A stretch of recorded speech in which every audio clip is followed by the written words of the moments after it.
योजनाओं को स्वास्थ्य विभाग ने लगाया पलीता।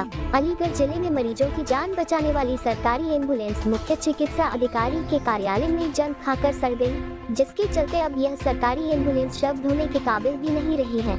उत्तर प्रदेश सरकार के स्वास्थ्य विभाग के दावों की पोल उस वक्त खुल गई जब प्रदेश सरकार के द्वारा गरीब मजलूमों की मौत के बाद उनके शवों को ले जाने के लिए जिले को 3 सरकारी शव वाहन एम्बुलेंस दी थी। जहां सरकार द्वारा दी गई तीनों शव वाहन एम्बुलेंस पिछले कई वर्षों से संचालित नहीं होने चलते सफेद हाथी की तरह जिले के मुख्य चिकित्सा अधिकारी कार्यालय में खड़ी रहकर कंदम होने के कारण सड़ गल कर धूल फांक रही है। बावजूद इसके मुख्य चिकित्सा अधिकारी प्रदेश सरकार की सरकारी योजनाओं को पलीता लगाए जाने के मामले में अपने ही विभाग की नाकामी को छिपाने में लगे हुए हैं। यही वजह है कि सरकार द्वारा गरीब मजलूम जनता को शव ले जाने के लिए दी एम्बुलेंस स्वास्थ्य विभाग की लापरवाही के चलते कार्यालय में खड़ी रहकर सड़ गल कर धूल फांक रही है। अब ये न तो मरीजों को अस्पताल पहुंचाने में काम आ सकेगी और न ही शव को ले जाने में, क्योंकि उसके आधे से अधिक पार्ट जंग लगने के बाद गल चुके हैं।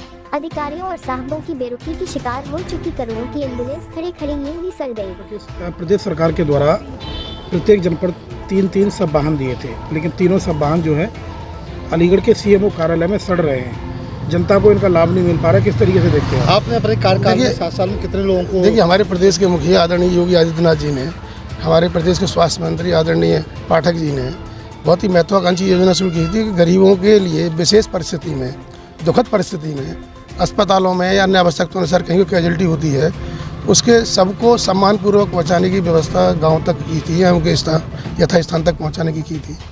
अगर अलीगढ़ में इसमें कहीं कोई लापरवाही की गई है तो मैं जिलाधिकारी महोदय से भी वार्ता करूंगा और इसमें निश्चित रूप से अगर कोई लापरवाही सीएम स्तर पर है उसमें कड़ी से कड़ी कार्रवाई की जाएगी। सरकार के द्वारा गाड़ी चलाने के लिए एक ड्राइवर की व्यवस्था की गई, वो भी पता किया जाए, फ्री दिया गया, वो तो भी। क्या आप पूरे मामले की जाँच कराएंगे? हो सकता है देखिए पिछले कार्यकाल में कितना मूवमेंट हुआ है, कितनी इनकी जो एक मीमो बुक होता है, मूवमेंट बुक होता है, उसको भी दिखवाएंगे कि किन स्थानों पर कितने लोगों को इन्होंने पहुंचाया और उसमें कोई लापरवाही की है या उसमें कोई गड़बड़ झाला किया है, सरकार की मंशा को कहीं पलीता लगाने का काम किया है, तो निश्चित रूप से इसमें कड़ी से कड़ी कार्रवाई की जाएगी। जनपद में 3 सब वाहन दिए गए हैं, उनका किस तरीके से प्रयोग होता है और कब कब चलाए जाते हैं? देखिए, हमारे पास मलखान सिंह में हैं और जो हमारे अपने अंडर सीएमओ हैं, तो जितनी भी आपकी फैसिलिटी वाली हैं ऑन कॉल या जितने भी आपके दूसरे जैसे पुलिस प्रशासन के द्वारा यदि कभी कहीं कोई आवश्यकता होती है तो उसको तुरंत वहाँ भेज दिया जाता है। आपकी जो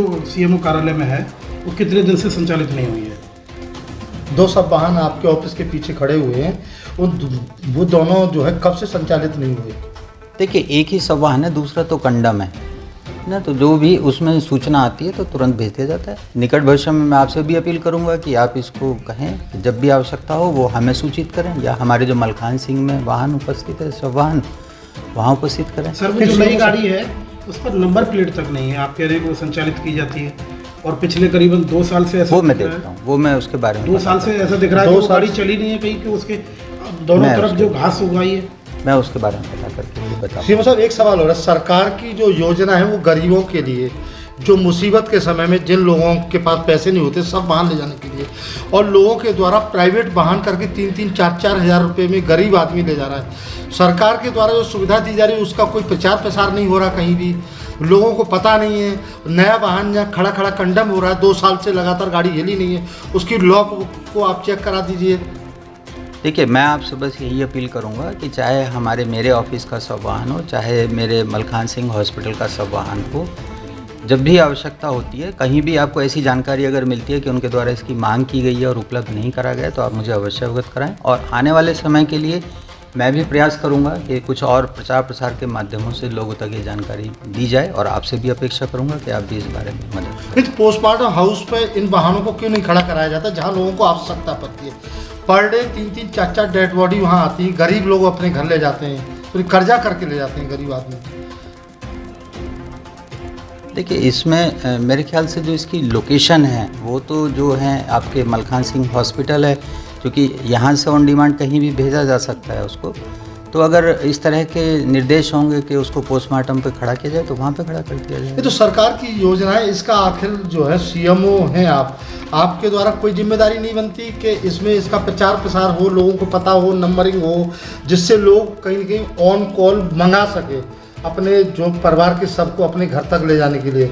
मैं आपसे अपील कर रहा हूँ और जनता से भी अपील कर रहा हूँ, और मैं भी प्रयास करूँगा कि जब भी उन्हें आवश्यकता हो वो इसकी जानकारी दें ताकि उनकी मदद की जा सके। तो मुख्यमंत्री की जो तमाम जिस हम इस तरह की योजना स्वास्थ्य विभाग में, उनको कहीं न कहीं पलीता लगाने का काम नहीं हो रहा सीएमओ साहब? नहीं, सभी जगह सभी योजनाओं को समय समय पर बताया जाता है। बाकी अगर कहीं कोई किसी तरह की कमियां होंगी तो उनको समय रहते दूर किया जाए।